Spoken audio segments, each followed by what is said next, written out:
Well, look at Isuguzo joins us now. He's the chairman editorial board of Vanguard newspapers. Thank you for coming on this morning. Good morning. Well, yes, indeed, there was an experience this last elections for journalists, as a matter of fact, as well. Let's get your impression of how the entire thing turned out, because remember that the processes at the time we were examining all of those, and as they were playing out, after all said and done, it went well for you? Well, I think for a very long time we are not speaking the same language. And I think increasingly from each election it goes up. Free and fair election means that I won. That's what it is now. So if I didn't win, other elections didn't go in those places or they're not free and fair. So when we now try to do an assessment of the election, it's very difficult because people are not looking. The enthusiasm about this process has gone on, has made, particularly the media, we've taken our eyes off the ball in terms of what really happened in these elections. The card reader, when I came in here, I told you it was going to be an issue, and we found out how much of an issue it was. But after all the results are announced and so on, well, people have won, people have lost. I was looking at some of the figures, and I was making an analysis to say, let's say a very good working card reader takes a minute to go through somebody's bio and so on. But it might be more than a minute, maybe say 2 minutes, because somebody first checks and all that, and you slot this thing out. If you are accrediting 2.3 million people at 1 minute or 2 minutes, if it's 2 minutes, you just multiply it. But if it's 1 minute, we are looking at 2.3 million minutes.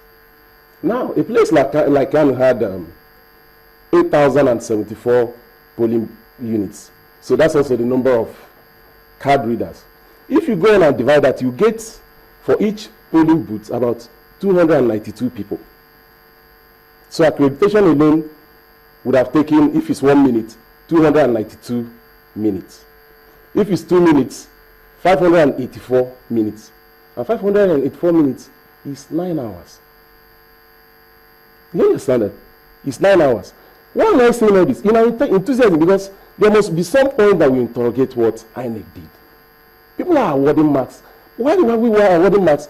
No standards we are set of expectation. For some people, so long as the election are well, okay, there wasn't more violence and all, it's gone. No. Because by 2019, 2023 or whatever, we will still come back to all these problems. We've now moved. We are supposed to have moved a step forward by doing a card reader.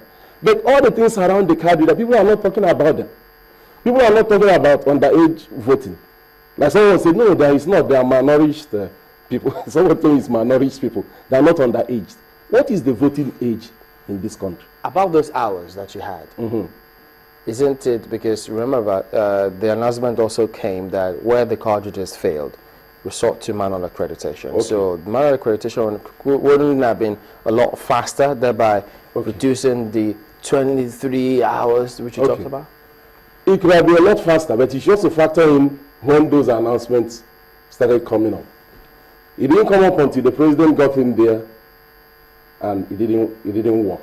Went home, came back, and so on. So we're looking at about 1 o'clock, at least by 1 o'clock. And for these students, then have gone around to all the polling units. Because even in some places, the electoral officers say, no, we are not sure of this information, we are sticking by this. But even if that's what happened, let's say cut the time by half again, there was hardly a place these elections started accreditation or so on before 10 o'clock. You understand that? So those are those things, because I'm saying this in relation to the fact that we are going to move on with the card reader now, with technology and so on, but we have to interrogate how it works. What we found interesting, though, I'm sure that you must have been scrutinizing the results of the elections, which you should as a journalist, in terms of voter turnout, in terms of number of cards picked up, because yes, we had voter register, number of people who were registered with PVCs, with TVCs, and then we also had people picking up their PVCs. So that, in effect, gave us like an average of what to expect, So if, for instance, we registered 6 million voters in a place, and only 3 million people were able to pick up their PVCs. We know that the votes cannot be more than 3 million. But then if you now look at the voter turnout in relation to the PVCs picked up, you would also see a certain average on the whole. In some states, there was a high, very high percentage of voter turnout. In some states, it was as high as 98%. In some other states, it was as low as 50% thereabout. And these are all variances that journalists too should also pay attention to. What was interesting, however, was that after the presidential election, plus those who had initially opposed the use of the card reader and those who had agreed with it, it was seen that there was a general consensus that for the governorship election, the card reader be used for the governorship election. They even agreed with INEC that even if it did not work at a certain time, the elections for that day should be, said not to hold and then hold the following day. What in your mind do you think provided for that shift? Okay. The card reader is good if it works. This is very key. If it works, is good. Secondly, most people, again, we are now looking at the issue of rigging. The card reader will help stop rigging, or at least minimize it. But one of the times I was here, I told you, if I wanted to rig this election, it's not at the polling booth. I make sure you don't get the card reader.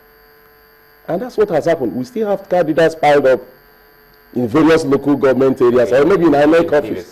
PVC, sorry. We don't even know whether those will be distributed or not.